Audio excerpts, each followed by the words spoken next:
14º episódio do podcast de Galiano a Parolagem. Seja bem-vinda, seja bem-vindo. Sim, nós já estamos no episódio de número 14. Ainda assim, gostaria de retomar um recado já dado. Você pode assinar e se inscrever nos meios de divulgação deste podcast para conferir os episódios que já passaram e ser avisado a respeito dos novos episódios. Procure por De Galiano a Parolagem no seu agregador tocador ou, se preferir a versão em vídeo, inscreva-se no canal do YouTube. Os links para qualquer uma dessas opções estão na descrição deste episódio. O texto de hoje integra a obra Futebol ao Sol e à Sombra. Em Os Donos da Bola, Eduardo Galiano trata do negócio futebol, ou dos negócios que nascem do futebol. Fiquem, portanto, com a leitura de Os Donos da Bola e logo após com a parolagem.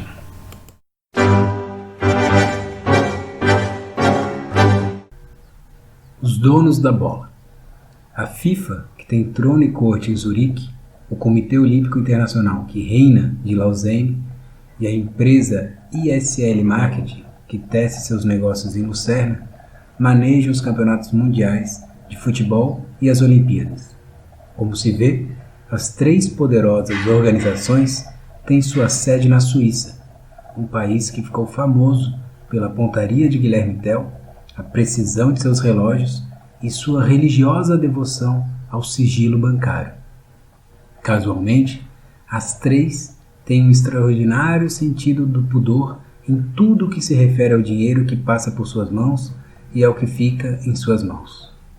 A ISL Marketing possui, pelo menos até o final do século, os direitos exclusivos da venda da publicidade nos estádios, os filmes e videocassetes, as insígnias, flâmulas e mascotes das competições internacionais. Este negócio pertence aos herdeiros de Adolf Dassler, o fundador da empresa Adidas, irmão e inimigo do fundador da concorrente Puma. Quando outorgaram o monopólio desses direitos à família Dassler, Avelange e Samaranch estavam exercendo o nobre dever da gratidão. A empresa Adidas, a maior fabricante de artigos esportivos do mundo, tinha contribuído muito generosamente para construir o poder dos dois. Em 1990, os Dassler venderam a Adidas ao empresário francês Bernard Tapie, mas ficaram com a ISL, que a família continua controlando em sociedade com a agência publicitária japonesa Dentsu. O poder sobre o esporte mundial não é coisa à toa. No final de 1994, falando em Nova York para um círculo de homens de negócio, Avelange confessou alguns números, o que nele não é nada frequente. Posso afirmar que o movimento financeiro do futebol no mundo alcança, anualmente, a soma de 225 bilhões de dólares. E se vangloriou, comparando essa fortuna com os 136 bilhões de dólares faturados em 1993 pela General Motors, que encabeça a lista das maiores corporações multinacionais. Neste mesmo discurso, Avelange advertiu que, abre aspas, o futebol é um produto comercial que deve ser vendido o mais sabiamente possível, fecha aspas. E lembrou a primeira lei da sabedoria no mundo contemporâneo. É preciso tomar muito cuidado com a embalagem. A venda dos direitos para a televisão é o veio que mais rende dentro da pródiga mina das competições internacionais. E a FIFA e o Comitê Olímpico Internacional recebem a parte do leão do que a telinha paga.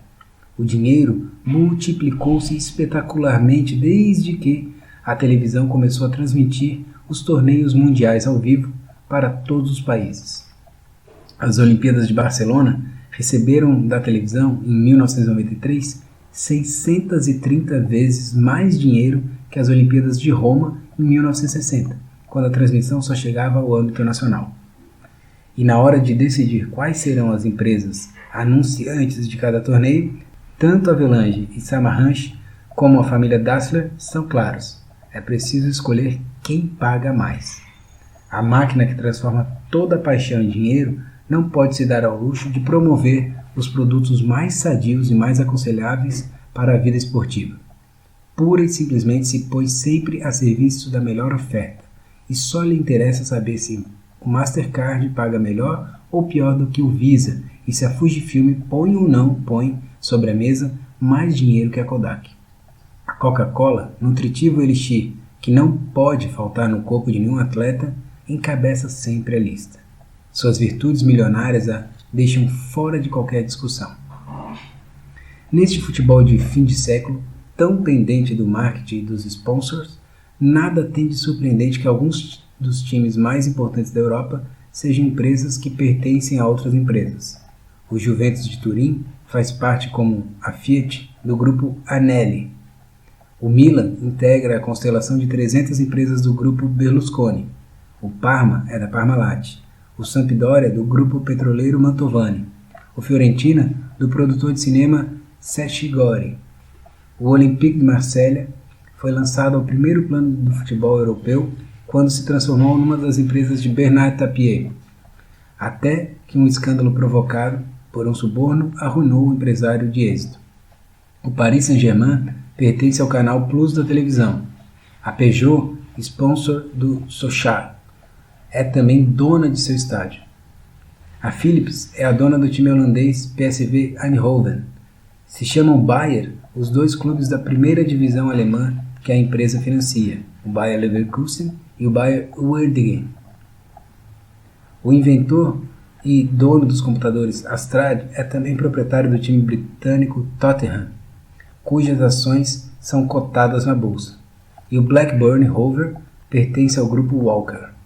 No Japão, onde o futebol profissional tem pouco tempo de vida, as principais empresas fundaram times e contrataram astros internacionais, a partir da certeza de que o futebol é um idioma universal que pode contribuir para a projeção de seus negócios no mundo inteiro. A empresa elétrica Furukawa fundou o Jeff United de Ishihara e contratou o astro alemão Pierre Littbarski e os tchecos Franciszek e Pavel. A Toyota criou o Grampus de Nagoya, que contou em suas fileiras com o artilheiro inglês Gary Lineker. O veterano mais sempre brilhante Zico jogou no Kashima, que pertence ao grupo industrial e financeiro Sumitomo. As empresas Mazda, Mitsubishi, Nissan, Panasonic e Japan Airlines têm seus próprios times de futebol. O time pode perder dinheiro, mas este detalhe carece de importância se propicia boa imagem e a constelação de negócios que integra. Por isso, a propriedade não é secreta. O futebol serve à publicidade das empresas e no mundo não existe um instrumento de maior alcance popular para as relações públicas. Quando Silvio Berlusconi comprou o Milan, que estava em bancarrota, iniciou sua nova era desenvolvendo toda a coreografia de um grande lançamento publicitário. Numa tarde de 1987, os 11 jogadores do Milan desceram lentamente de um helicóptero no centro do estádio, enquanto nos alto-falantes cavalgavam as valquírias de Wagner. Bernard Tapie, outro especialista em seu próprio protagonismo, costumava celebrar as vitórias do Olympique com grandes festas, fulgurantes de fogos artificiais e raios laser, onde trepidavam as melhores bandas de rock. O futebol, fonte de emoções populares, gera fama e poder. Os clubes que têm certa autonomia e que não dependem diretamente de outras empresas são habitualmente dirigidos por opacos homens de negócios e políticos de segunda que utilizam o futebol como uma catapulta de prestígio para lançar-se ao primeiro plano da popularidade. Há, também, raros casos inversos. Homens que põem sua bem merecida fama a serviço do futebol, como o cantor inglês Elton John, que foi presidente do Watford, o time de seus amores, ou o diretor de cinema Francisco Lombardi, que preside o Sporting Cristal do Peru. 14ª parolagem começando agora e, como sempre, eu inicio saudando o meu grandioso amigo que fala de Floripa, fala Lenine. Mais uma parolagem, meu amigo, preparado? Fala, Duda, mais uma, preparadíssimo. Os donos da bola. Tá aí o Galeano apontando aí diversas relações e como se dão essas relações do dinheiro com o futebol com o dinheiro, quanto que o futebol cede para o dinheiro, quanto que os princípios dos clubes acabam sendo rompidos pelo interesse econômico, pela necessidade muitas vezes econômica também, né? Não vamos abrir mão também desse aspecto. Mas e aí, cara, o que a gente pode avaliar? Eu tenho um item que eu achei legal, agora, antes de entrar no ar aqui, a gente estava conversando, você destacou do texto sobre quando ele menciona a Coca-Cola. Tá aí, um produto que em nada representa uma ideia de saúde, de bom funcionamento do corpo que deveria estar associado aí aos jogadores, né? E acaba sendo patrocínio de todos os eventos da FIFA, tudo quanto é espaço acaba patrocinando. Tudo bem que a festa ou evento acaba tendo a Coca-Cola para quem bebe, mas em nada tem relação com o esporte, né? Não. O esporte, nessa área aí, ele está mais para divulgar o produto do que fazer correlação em relação à saúde ou alguma coisa próxima a isso, né, dentro do esporte. Pode ter certeza que já deve ter tido aí marcas que patrocinaram o futebol de cigarro, né, de bebida alcoólica. Sim. E a própria Coca-Cola aí. Não são produtos que os jogadores usarão ali na beira do campo, né? Quando tem aquela pausa para hidratação, ou a pausa mesmo ali de cobrança de falta, ou vem o atendimento médico, que alguém puxa aquela garrafa do massagista ali, toma. Não vai ter Coca-Cola, não vai ter a cervejinha, não vai ter um tempo para dar uma pegada no cigarro ali, né, cara? Não combina. Mas... Sim, talvez não tenha o produto Coca-Cola, mas talvez a garrafa esteja ali, o escrito Coca-Cola, por mais que ele esteja bebendo água, né? Com um isotônico dentro ali. Que é da Coca-Cola, no fim das contas. Na grande maioria das vezes é da Coca-Cola mesmo. Exatamente. Recentemente a gente teve uma situação, cara, aqui no Brasil com o Vasco da Gama, que tem um novo patrocínio na camisa e que deu uma repercussão muito grande, porque o que esse dono dessa empresa hoje em dia, dessa loja de departamentos, né? Loja de departamentos. Essa loja de departamentos que tem uma estátua na frente, inclusive uma já pegou fogo aí no interior de São Paulo. O que o dono dessa empresa fala, cara, é carregado de valores, de princípios, de ideias de um determinado campo político. A história do Vasco, a história da origem do clube, das lutas, de ser um dos primeiros, talvez seja o primeiro, né? Mas eu vou deixar aqui aberto, um dos primeiros times a ter os jogadores negros, já puxa para um outro campo, outro espectro político, de resistência, de contrariedade com algumas das normas. E aí, de repente, o clube, numa situação complicada financeira, se abre ao patrocínio deste senhor que usa roupa verde para cima e para baixo. Complicado, né, cara? Então, talvez seja um exemplo, né, dos princípios que a gente já tratou aqui, cara, dizendo que o futebol é muito mais do que aquela modalidade ali só de corpos se mexendo. Tem cultura, tem princípios, tem valores, né? Tratamos aqui do fervor da camisa, um monte de outros aspectos que a gente já discutiu com a ajuda dos textos do Galiano, que mostram a grandeza do futebol, e nesses momentos, nesses exemplos, a gente vê tudo sendo resumido a cifras, infelizmente. Sim. O futebol tem o bom e o ruim, né, cara? Ao mesmo tempo que tem cultura, que tem alegria, que tem beleza, tem roubo, tem corrupção, tem vender a sua alma, né? Que nesse caso é isso, assim, né? Tu vê um time que precisa de dinheiro, está numa situação que não é das melhores, e aí, por mais que não seja o princípio do time, que eu nem sei se talvez lá no passado tivesse um princípio e agora já é outro. E aí se vende e bota qualquer tipo de patrocinador, não importa o que é, não importa de onde vem, o que importa é que venha dinheiro.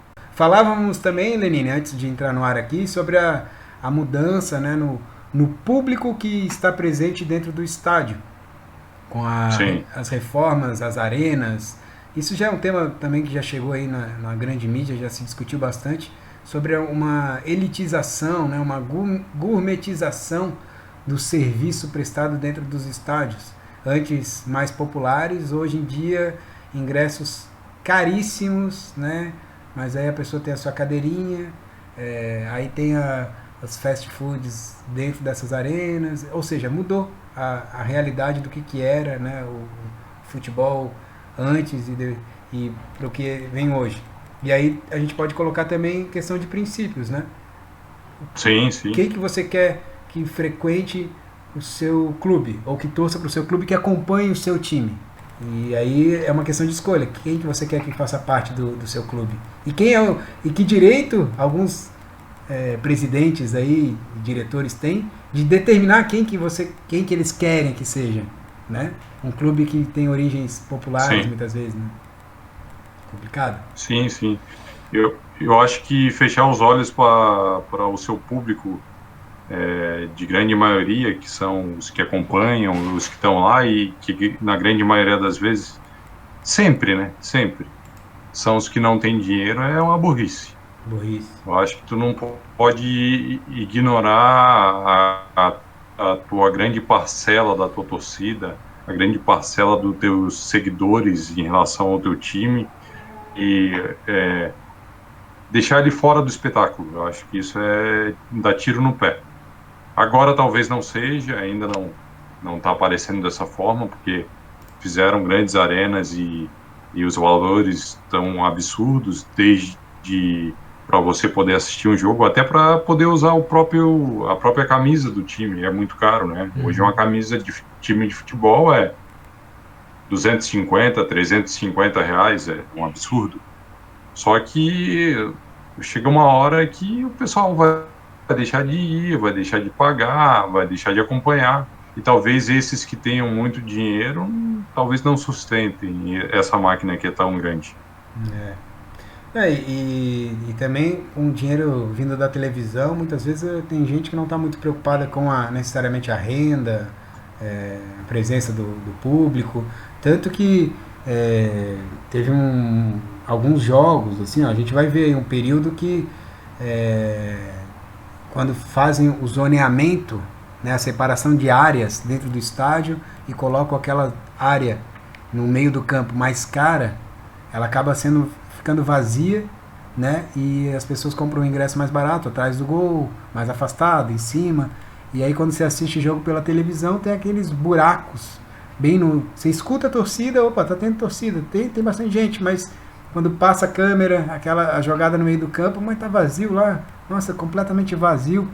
E isso tem até um prejuízo para a estética, né, de quem está vendo em casa, mas com o dinheiro garantido da TV, alguns clubes não se abrem a uma ideia de ter mais pessoas participando dos jogos e mais gente influenciando o jogo. Porque torcida ganha jogo, né, cara? Sim, ganhar jogo. Cara, só mais um item que aparece no texto do Galeano é o nome do João Avelange, né, cara? Que é um personagem bastante importante nessa transformação econômica do futebol, né? Essa preocupação em vender o futebol, em vender os eventos da FIFA, de fechar acordo com grandes nomes aí da comunicação e os fornecedores aí para a produção dos eventos. E um cara que também, né, brasileiro, e um cara que ficou aí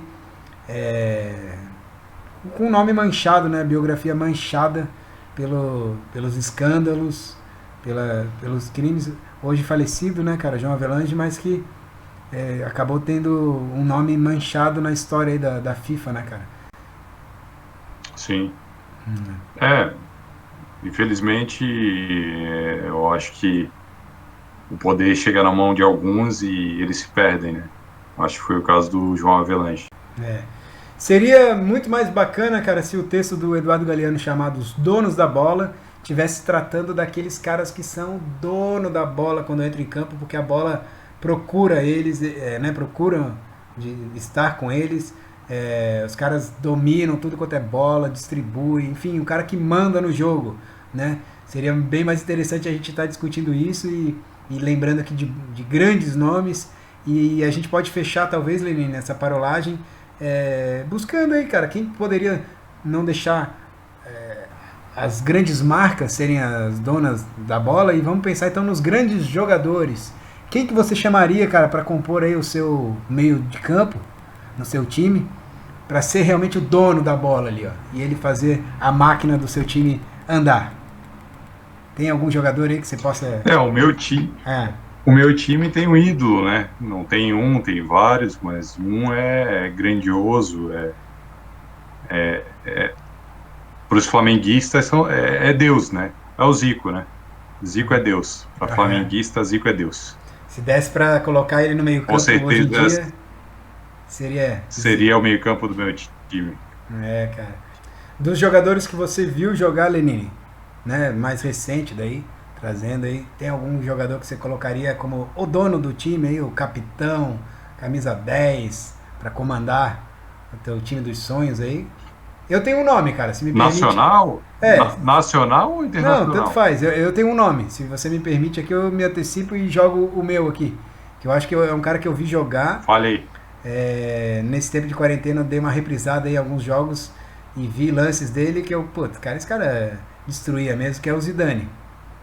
Zinedine Zidane, cara, pra mim ele é meio dono da bola, assim. O Zidane era um cracaço, cara. O Zidane era muito jogador, né? Jogava muita bola. E eu Realmente, é um bom nome, um bom nome. vou contratar. Cara, eu sou muito apaixonado, assim, vai contratar. Mas aí tu tá falando no meio-campo, né? Tá falando Não, no tudo bem. meio-campo, né? Tem que ser um meio-campo ou tem que ser um jogador que represente aí Ó, vamos um falar. time, Desculpa, é que eu fui pro meio campo aí, né? Mas vamos pensar o dono da bola como a liderança técnica do seu time. Quem que manda ali, pode ser qualquer posição, né? Cara, eu iria de Cristiano Ronaldo. Cristiano Ronaldo. Mas daí não tem muita Eu iria de firulagem também? Cristiano Ronaldo. Tu já viu Cristiano Ronaldo na seleção portuguesa? Sim, eu lembrei disso aí. Agora que eu falei, mas eu pensei, puta, aquela imagem do cara comandando até do lado de fora, machucado. Ali tava. Cristiano Ronaldo é líder, pô. É líder, é superação. É. Cristiano Ronaldo na Copa do Mundo, Portugal e Espanha, Cristiano Ronaldo chama a responsabilidade para ele, faz 3 gols. Ô, Cristiano Ronaldo é um símbolo, né? me fez lembrar, cara, É um símbolo de atleta. você falou aí, é líder, me fez lembrar um verdadeiro líder que foi Chicão, na zaga do Figueirense. Antes de ir pro Corinthians, Chicão jogava lá no Figueira e Chicão. foi líder, cara.